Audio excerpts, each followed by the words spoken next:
My name is Laird Klingler. I'm a librarian with the Cornish Historical Society, and we're here at the town office on the second floor where the Historical Society has mounted an exhibit, and we're here to interview Ruth Rollins. This film is being directed and produced by Billy Scharf. Ruth, thank you very much for coming to be interviewed. As a point of reference, could we start and could you tell us where and when you were born? I was born in New London, New Hampshire, April 13th, 1928, and lived there all my life till I was married. And how long did you live in New London? About 17 years. 17 years? Tell us about your early years in New London. Well, when I was born, it was sort of a bad time of life because of depression and whatever, or it was coming on, and my dad decided to move there when he and my mom were married, and we had, I had several brothers and sisters that were older than I am, and most of them had gone away to work for people while they finished school when I was little. But when I was small, I remember my dad taking me to the pond and we'd go fishing. He fished a lot because we had fish. We ate fish, I don't know about every day, but we ate fish an awful lot because we didn't have money and we didn't have meat. And those are the things that I remember about my dad, piling wood with him and walking in the woods and going to fish. He had some boats that he rented maybe for 25 cents for the evening. They were old wood boats. And so my life was centered around that pond as I grew up because my dad had a stroke when I was 8 years old, and he never walked again. So then by that time there was only 3 of us living at home, and it meant that when the wood needed to be cut and whatever stacked, we all had to do it. And my brother was only about 14, and I can remember taking wood off of a big round saw that he had rigged up with some old motor and cutting wood. So we'd have wood for our stove. It's the only heat we had. It was a big wood stove that was, they called an old schoolhouse stove, and that was in our living room, and we had a kitchen stove. And, our bedrooms were cold, and we never had any great heat in the house. We never had electricity when I was home, and so we never had lights. We used to do our schoolwork by having kerosene lamps, which didn't really provide the light the kids should have for your homework. Schoolwork. Yeah. But we got it done, and just did in the summertime. I mean, in the times that blueberries grew, we used to go in the woods beyond us and pick blueberries for 5 cents a quart. Then you would sell them then? And sell them to, people. Tell us a little bit more about your memories, particularly of the Depression and the times. What were they like? Well, they weren't good. Like I said, we never had electricity, and then, the war came on. When the war came, I remember distinctly that, we had to keep the building, our house, shaded at night. We couldn't have any lights that would show outside because they didn't want you to have, and I can remember if anything came in a piece of aluminum foil, that had to be saved and rolled up in a roll, and that was, I don't know what they did with it, but aluminum foil was something that was really important to keep. But any members of your family served in the war? My brother went to war when he was very young, and where did he serve? He served in the army. In the army? Yeah. Did he go overseas? Yes, he was in the medical corps. And believe me, it didn't do him any good. He come home, it was pretty hard for him when he come home, and then my dad was an invalid, and he had to go to work and still help us a little bit, help my mom and us, so we'd have a few groceries. But back then you didn't have welfare and all that stuff like they have today. Dad was so sick that it was really hard for us to even do schoolwork at night and everything. He was really sick. How did you follow the news? Did you have a radio at that time? We didn't have a radio until probably I was 15 before we had a radio. And then we you know. Did you follow the war? I mean, Oh, the we news? followed everything. I mean, we got news. People back then would give you the newspaper and things that you read what was in. But my mom took care of my dad for 13 years before he died, and so actually we were what you'd call poor as church mice, I guess. But we never knew it because even as sick as my dad was, he showed his love to us, and my mom loved us to death, and my sisters and brothers did, and we just didn't understand that you were poor. In fact, a lot of the families were a lot like us back then. They were big families and they were poor, if that's the word you'd use. Today you'd use it, but back then you just accepted life the way it is. Tell me, for the end of the war, do you remember the war ending? I remember the war going on, and I remember my brother being in it, and one of the really hardest things for me during that time, I guess, was he never got to come home, only a couple of times during the war, and one of the weekends that he came home, I was in Claremont, and I was walking it was on a Sunday, and I was walking on the street by Moody Hotel in Claremont, and the bus didn't stop there, but it went by and was going to the railroad station, and my brother was on that bus, and I didn't get to see him or give him a hug. And there I was. I didn't have money to get a cab or anything, and so I just stood there crying my heart out. I just, just not to be able to give him a hug, because I hadn't seen him when he was in. Do you remember when the war ended? I mean, people were it was very about happy. 45, yeah. Do you remember But I don't remember any great big thing that was happening. It's not like today when the soldiers come home. They just came home, I mean, one by one.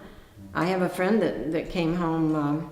He came home on the train, and my sister-in-law happened to get on that same train in Bells Falls, and he saw her. But when he got to Windsor, his dad picked him up, and that was the only hurrah about the whole thing. And so, they didn't, after World War II, I think everybody was ready to just try to not think about war for a minute. After all that. Tell me, now, when you were growing up, did you go to a one-room schoolhouse? Or? No, we had a school that had all the grades in it. I went to first and second grade in the cellar. In New London? In New London, right on the street. Until I went, until I think I was a freshman when they built a new school over there. And of course... For the high school then? Yeah. And then, from then on, they don't go to school there anymore. Now they go down in Sutton to school. It's one of these schools where everybody comes around, I guess, I don't know much about the school down there. Now, then after you graduated, you got married. I got married. Right. And is that the time that you moved to Cornish then? Yes. Okay. Yeah. Tell us about where you lived in Cornish. Well, I lived in that big farmhouse that's up across from Sandy Redlands. My in-laws owned 100 acres up there, or I guess you'd say they owned it with the bank, that they had bought in 1913. And we just lived there mostly because his dad was sick, and my husband had to give up his job at Cone Automatic and go home and run the farm. And back in those days, I guess kids, if the family had a problem, they just pitched in and did whatever they had to do. I mean, I certainly know that we did. And I learned to milk cows with a pail between my knees. And you did it by hand? Yes, we did. Good for you. And the first time I ever tried it, the foot went in the pail and the milk went everywhere. But I learned, and we had we had two horses that we plowed with and raked hay and everything, and they were miserable. You'd get in to put the saddle on, or not saddle, but what is it you use anyway to do this work with, and they'd crowd you up against the wall, and I was scared to death of them, but I had, I learned I had to help my husband. He couldn't do it all, so we did side hills and whatever, and raked and cut hay, and just did the general things you do on a farm. Tell me a little, now at that time, Claremont would have been the town that you went to. Tell us a little bit about Claremont in that period. Well, I had a job at the shoe shop when they had any work. And back in the 40s, they didn't have a lot of work anywhere, and so I'd get up in the morning on the farm and help what I could with chores a little bit, but not much in the morning. And I walked about a half a mile to get a ride, winter and summer. And I'd sit in a car from 6 o'clock till 7 o'clock when my shop opened, to be able to go to work. And when it was busy, you'd have a lot of work, and I tacked inner soles to start your shoe. But some days it would be... Where was this? In Claremont. Whereabouts in Claremont? Do you know where you get your license? Where now you can't, but you did, Right. down on that little street. Well, that was a shoe So shop. it was a shoe factory? Yeah, it was. And it was, a big business as far as shoes went back in those days. But that, some days there just wasn't any work, so then I'd have to wait around and get a ride home with somebody. If I knew anybody that was going to Cornish, I'd get a ride home again. Mm-hmm. But it wasn't an easy time. We didn't have a car, and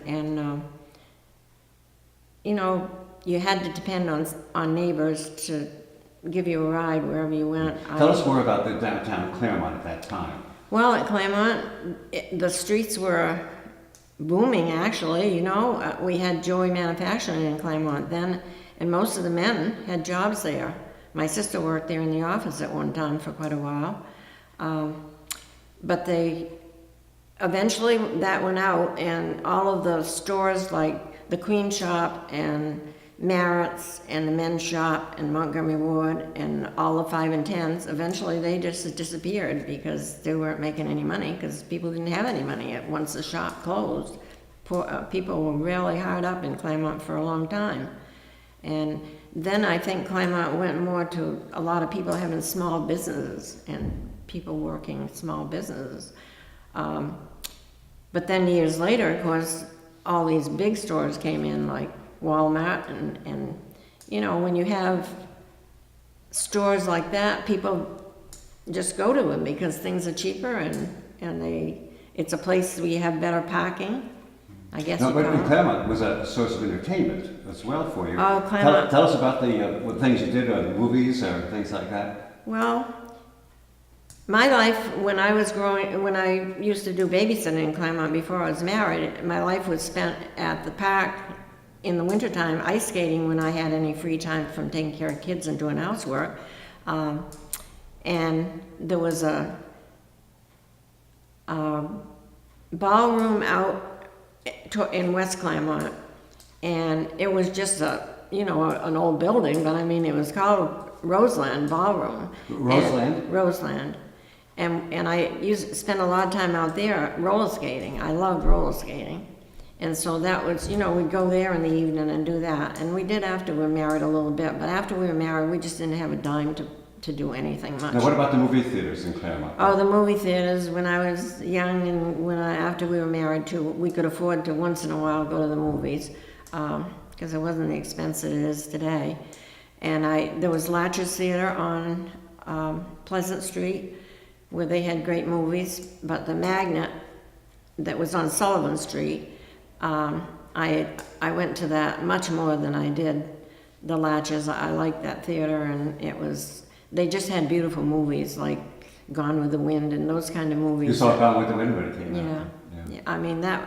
That was a beautiful movie, and there was a lot of movies like that they had beautiful clothing and none of this trash talk and and to me, when I go somewhere, I don't care about hearing that. And so I just, I loved the movies they had back in those days, but I haven't been to the movies for 20 years, probably, maybe more, I don't know. Now, for the farm then on East Road, eventually you did leave that. We did. After 5 years, we left that, and while we were there, nights, my husband and I used to take a crosscut saw and get on each end of it and cut down trees. And then we hauled them to the mill and hauled them back and let them dry, and then we took it back and got a plane and came back again. Eventually we built our house that we live in, that I've lived in all these years. And this is the house on 120? It's the house on 120, and it was, nail by nail. I can remember we didn't have money to buy just anything that we wanted, so we bought great big barrels. I mean, not the big 50-gallon ones, but big barrels, wooden barrels full of nails, and sorted them out at night so we'd get nails to nail a house together. I wouldn't do it again because it was little and they were off the floor at a business, you know. We didn't know that when we bought them, but they were sweepings actually from companies that made nails, and we picked out the nails we needed to build our house. You didn't have staplers, and you didn't have power saws and all that. You did it with a hand. Now, then of course, then you raised your family. So, now what year was it? 1944, you said? In 1949, we moved in the house. 49. And you have lived in Ever since. Ever since then. When I moved in to my home, we had a great big party. All the neighbors came, and we just, you know, had just a cake and ice cream type thing. And I think there was 100 people there, and people thought there was a murder or something because they'd never seen that many cars up and down 1 and 20 at that time. There wasn't that many cars. But anyway, after that, we just, when we moved in, the day we moved in, I had 2 little nieces, and my sister had gotten a job and she couldn't keep the children there at her job. So I had the kids come and live with me for a couple of years. They went to school here a little bit. And then I've never had my house when I didn't have people living in it, I guess, because my mother-in-law came and lived with us because she sold the farm eventually, and I had a couple of uncles that lived with us, and then since 1976 we've had Bernard Stone living with us. His dad helped me in the inside part of my house, and I got to know that family when he got home in the service. And when his dad died, he told my son that he didn't have a place to live because his niece had gotten the property. And so my 16-year-old son, you can come live with us, Uncle Bud. So he's been there ever since. And so I've had somebody living in my house besides my husband and I and my son. You said before, you told me that at one time you had a lunch business. Yeah, when we were building the house, or before we started, during that 5 years that I lived on the farm, we opened a little I guess we call it a hot dog stand. I used to cook hot dogs and hamburgers at night, and we didn't open until like 6 o'clock at night, and stayed open till 10. And while I did that, well, my husband used to make homemade ice cream sometimes too, and I sometimes now have people come back and tell me about coming to visit. They remember that. And of course, my nieces and nephews do. They talk about it all the time. Yeah. But when I was doing that, Paul was working on the house nights with a drop light and just pounding nails and whatever. Now we're getting more into your more adult life, and I suppose I know you in 3 areas as a reporter for the Eagle Times. You work with the checklist and work with Old Home Day. But I would like to ask you first, you went to a consolidated school, but soon after your period here, in Cornish, they proposed a consolidated school. Now, right. I know from talking to people, there was some opposition to that. Oh, there was a lot. Can you tell us about that? Well, there was meeting after meeting after meeting getting that thing going. And finally that is really kind of why Cornish Fair started, because we did everything we could to be able to draw up some plans or draw up some figures that something might be able to be built that would cost within what people would ever vote for. And I can remember penny pitches that we did, just little tiny amounts of money when we started the fair. I think it was like it was early 1950s, I guess. I don't remember what day it started. But in 53, eventually the school was built, because my son was born in 54, and I can remember when they opened it, we were up there. We aren't in the picture that's on the book, but we were very back here, because when I had him, I didn't really want to get in crowds. He was tiny. You were in favor of the consolidated school. Yeah, because the first meeting of PTA that people all wanted me to go to, I went to the little school that's up above where I live, what they call the South Cornish School. It's a house now, but... Is that on 120? Right, it's on 120, right across from Jackson Road. And That's just below that Is it stone called house. South School? They call it just South Cornish School. South Cornish. Yeah, because that's the part of town they call South Cornish where I live. Or they don't so much anymore, but they always did. And then there was a post office right across the road from that at one time in the bottom of that big house too, where you turn Jackson Road. But that was gone before I came here. So you worked in favor of the school, the Consolidation? Yeah, because, you know, I felt that, you know, it was fair to have a school where the children would go and be warm. The old schools had an old wood stove, and if you didn't get to sit near it, you were cold. And they had to have water, they had to take a bucket and go to the neighbors and get a bucket of water, and then you had a dipper, or there was a dipper for it, and then you had something that you drank out of, either a glass or a cup or something that you kept in your desk, and you just got to drink water out of this thing that everybody else practically drank out of. And when I went to school, you had to take cod liver oil every day to make the kids good. But I mean, you didn't have it where everybody used the same spoon. You just kept your own spoon in the desk. And you know, I always remembered those things. I felt like it should be a little bit cleaner where kids are going to grow up, you know. But you know, those kids that grew up in those little schools, my husband grew up in a school that was on what they call East Road now. There was a little tiny school. You know where Connie Kuzma Actually, I lives? think the Goward School, I think it's called. Yeah, I think so. We have a picture Yeah. of it over here. Yeah. Yes, And yes. he went to school there. The teacher lived at his home and went down there every morning, and you know, he cleaned the blackboards and all that stuff. You know, he had great stories about that little school. Good, good. I know. Now, well, of course, we have a number of things to get to, but tell us about your career as a reporter for the Eagle Times.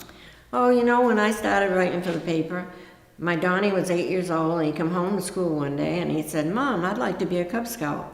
And I said, "Oh, you would?" And he said, "Yeah." So Dad and I took him to the vestry, to the United Church vestry, and we had a meeting there. And everybody that ran the show got up and left. And we were there with a few other parents, you know. And the kids were going out, the children that were already in Cub Scouting were there too. And they were going out and they were ringing the church bell and they were racing around and everything. My husband said, "You know, they want us to get involved in this program, but I'll tell you, if we get involved in it, this is going to run different than that. The kids are not going to be out there running around doing what they want to do all the time." So he set up a meeting. They gave him the job, being a Cub Master.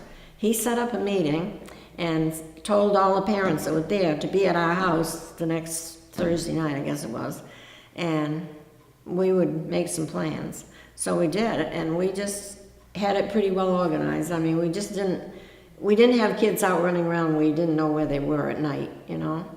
And we enjoyed our life. He and I worked in scouting for 40 years, and we enjoyed our life with those little kids and some big ones, and all the leaders that we got and everything. I mean, that was really our life for years.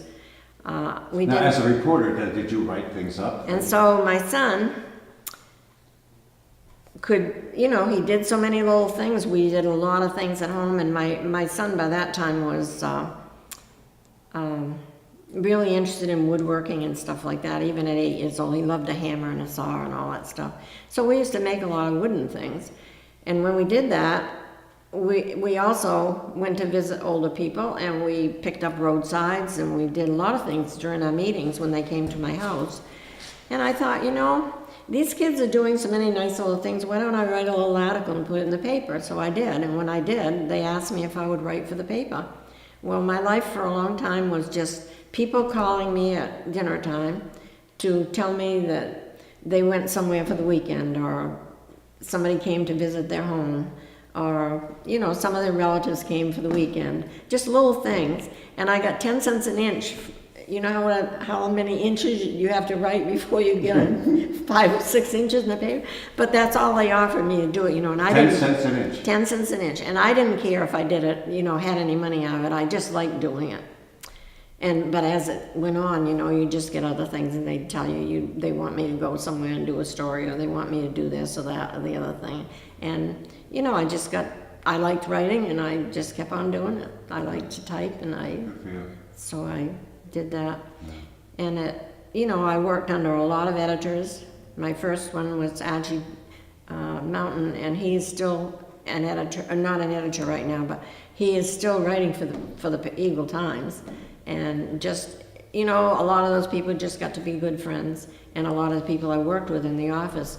I didn't actually go to the office to do my stories. I did them all at home, but I went to the office a lot, because back then you didn't have punch a button and send it off. Did you submit on a typewriter? Yeah, I did for a long time, and then, got a computer. Now, in Cornish, you became active then with the checklist. Well, tell us what do people on the checklist do? The people on the checklist, I think, have the ability to come in and vote for things in town that they want or don't want. I think it's one of the privileges in this world that you have is voting, and I feel bad when people don't all take advantage of it. But when I started, there was 700 and some people in town that were on that list. And we used to have great big cardboard, well, as big as the Cornish sign over there, that we had to type the numbers into, or we had to write them in. They'd have that printed up, and then we'd add to it all the time, down to the bottom of the ABCs. And then it went to the smaller books. I can remember the small books because I typed the small books many times, the whole book, every name and every change that somebody changed in it from Democrat to Republican or just wanted to be independent or whatever. And we used to have to cut out the ABCs down the side. And then when it went to computer, it was much nicer.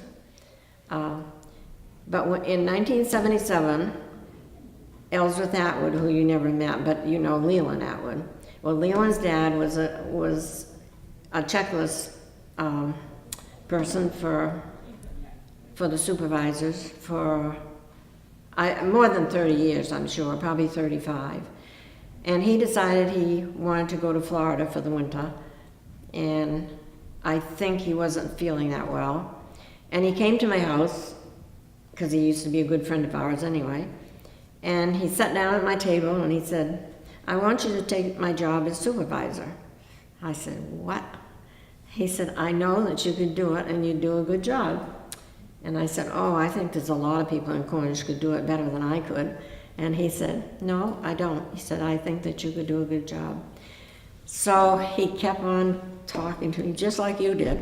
And he said, "I really know that you could do it, and I wish you would try, So on that year, that figure, I figured I could do that for 1 year and probably manage to live. Do you remember when that was?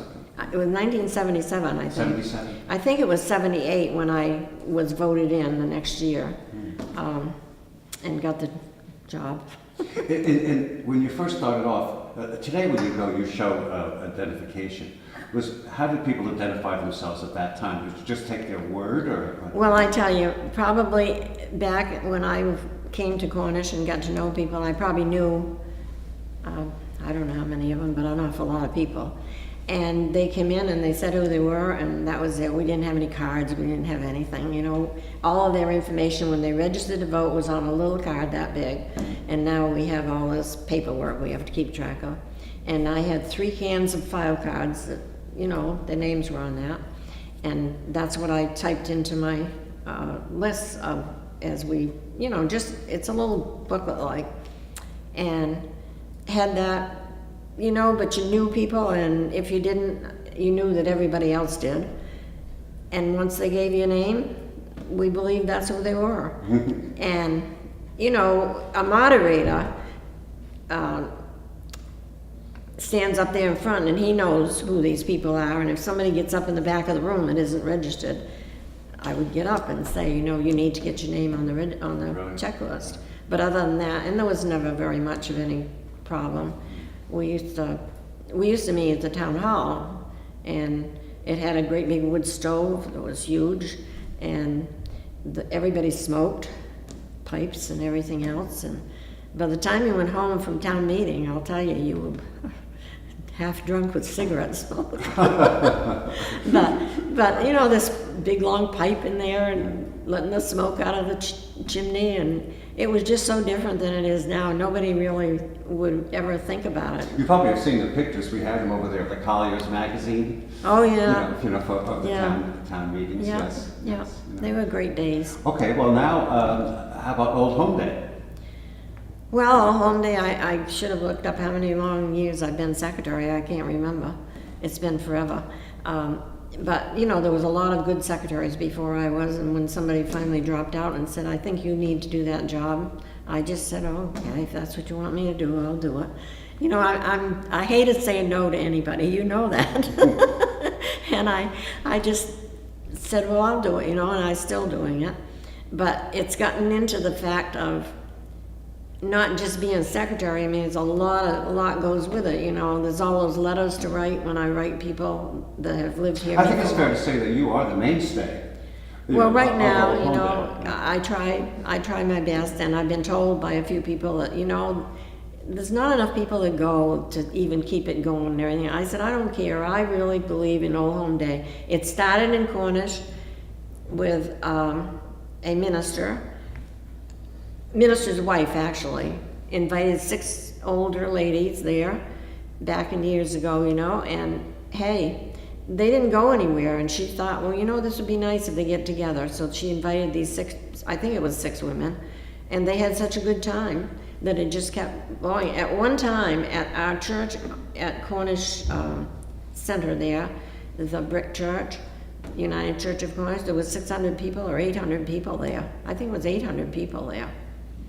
And you can't believe it, but there was pictures where they were hanging out the windows, you know, upstairs and everything. It was really great. They used to bring their lunch. Some of them bring their lunch with a bag lunch, you know, eat on the lawn, and some of them, and the really older people used to eat in the vestry. And right now it's gotten down so everybody can eat in the vestry, because we only have, well, 50, 60 people come. And I keep saying to all these people that are nay people, I always say, you know, it may only be 50 people, but those 50 people have a really good time. And they're people that maybe not all go out like you and I do and see everybody once in a while or do things in town. And a lot of them are, but a lot of them aren't too. And people visit from far distance too. And they love to visit, you know. And we used to have a lot of people come from far, but we don't as much anymore, because everybody's died, you know, back years ago. I mean, I'm 86, and hey, you can't live forever. So. All right, now we've talked about the checklist and Old Home Day and Eagle Times. Have I forgotten anything, or any other activities that you would mention here in Cornish? Well, when I first came here, I'll be honest with you, I never felt that I would ever become involved in anything. I never thought. I was younger, and the people were mostly older that lived around me and anywhere that I might become involved in anything. And I thought, well, you know, I'll be up here on the farm, and that'll be it, you know. And I didn't really care, because we were busy all the time.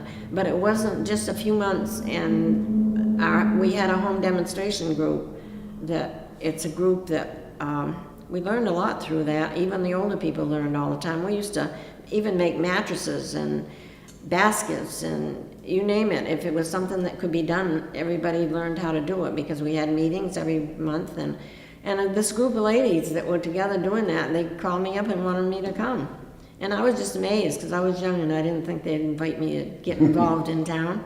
But it just snowballed from then. And then it was like, if there was a Heart Fund drive or a Red Cross drive or something or other, you know, call up and see if I'd do it. And my husband and I used to drive all over this town, getting $1 from people or $2 from people for these drives, because you didn't mail something out back those days like you do now. You just went and we worked on a couple of hospital, when they built the Claremont hospital, you know, added to it and remodeled it and everything 2 different times. We went and got money from people. It wasn't because we liked to do that, but it's just that we felt it was important that those things got done, and no one else wanted to do them. So we just kept doing those. And then just I don't know, everybody seemed to think I could do anything that they asked me, and I kept on doing it, I guess. You couldn't say no. I didn't for a long time, until just the last few years I have backed off from a little bit. You know, I'd like to ask you, you've been here long enough, about some changes in Cornish Flat. You know, at one time there was a lot of commercial activity there. Can you tell us about the businesses that you remember and the activity in Cornish Flat? Well, when I came here, the old store that Chichakali, I think that's how you pronounce his name, owns for a rental place now. That was the store. That was an old store. It used to be run by the Browns. I can remember. Now, is that the store where Hannah Shad had her antiques? Yes, yes. Okay. So that was a general store. Yeah, and I can remember the road by my, I can't remember it being that way, but the road by my house was not tarred, and I can remember hearing stories from people that I knew very well about how Harold Stone used to take donkeys, because he lived here in town at that time, used to take donkeys and go to Claremont to get goods for the store, and the mud was so deep on Route 120 that one time the donkeys wouldn't pull, so he had to get out and put grain on their backs to make them, you know, be able to go, because that's how bad the mud was. And that road used to be rolled, you know, the snow used to be rolled years ago. And in fact, a lot of the roads in town used to be rolled. My father-in-law used to tell about, you know, Betty and Bill Caterino. Yes. Well, from where we lived, they lived up on the hill further, and my father-in-law used to tell about shoveling snow up across the field there, because the road was up across the field instead of where it is now to get up to their house, but shoveling it because it was so drifted in. And a little piece of information that has always stuck in my mind was when I first lived on the farm, the wind used to blow something awful up there. I mean, there was so much wind and so much drifting. Eventually we got a car, and I was going to work one day in an old 36 Chevrolet, and I went across the flat and got to where Lou Gage lives, and going down that hill, it was all drifted, and the car went right up on top of the drift. And I thought, oh my God, what am I gonna do, you know? And we had a great big V snow plow that did the back roads at that time, and that thing came down the road, hitched on, you know, pushed on the back of my car. The driver said, just stay in there and steal the car, don't worry, we'll get you down the hill. Well, they did, they pushed me down that hill, you know, snow and all. Oh my God, I was scared to death that the car would crumple, but it never did. You know that home, you mentioned the Caterino home, Vernon Field. Yeah. Did you know Vernon Field? Oh, well, he was one of our best friends. Yeah. Oh, was he? Yeah, he was a beautiful photographer. Oh. Yes, we have many of his photographs, yes. I hope. Yeah. Really, he was an excellent person. Now, you mentioned that general store, and then Powers eventually built on the site where there had been a Hampshire house, right? The Cornish Hotel was over on Route 120, and that when that burned, I know the Masons. I know a lot of Masons, and they talk about losing everything they had for all their metals and everything else, you know, and they, let's see, at that time, the store was still over here, but Corbin Thornton built that store over there. The Powers didn't build it. Corbin Thornton built that store. Corbin Thornton. Yeah, and his wife Dorothy, and she was a postmistress forever, and they put a little postal, or whatever you call it, post office in the back corner on the left-hand side of that store, and she ran the post office there for a long time. And then Ruby Magoon had it after that, and she eventually took it to her house. And that house was, we know where the church is. It was right to the left of the church on across the road. She had like a little front porch she made into a post office, and she ran the post office there for a long time. And then George built a new one. George Edson built a new one. as far as You I know, know. we have some old tapes of Home Day, and in one of them, a woman visiting from Florida could remember the fire. Mm-hmm. She said she was 6 years old. Mm-hmm. She remembered looking out her window and seeing, the Hampshire Yeah. go on fire. Yeah, Yes, that was a big hotel. You must have a picture of that somewhere, don't you? Yes. Yeah. Yeah, actually, we have it over here. There was the Atwood garage, right? Further out where, Where the dingy machine yeah, where shop Larry was. is now, there was a store out there that was run by the Pulsivers Yes. and the garage that was out there. And Leland's parents used to live across the road. I can remember Leland, he always says, I saw you when you first got married. I was out there and I saw you go through, because we went to the White Mountains for a honeymoon for a couple of days, and he never stops telling me how he saw, and he was always going across the road when he was little to get to the garage to have a soda or something. That's the home right across from the dingy machine. So that's where the Atwoods grew up. I mean, Well, Mr. and Mrs. Atwood didn't.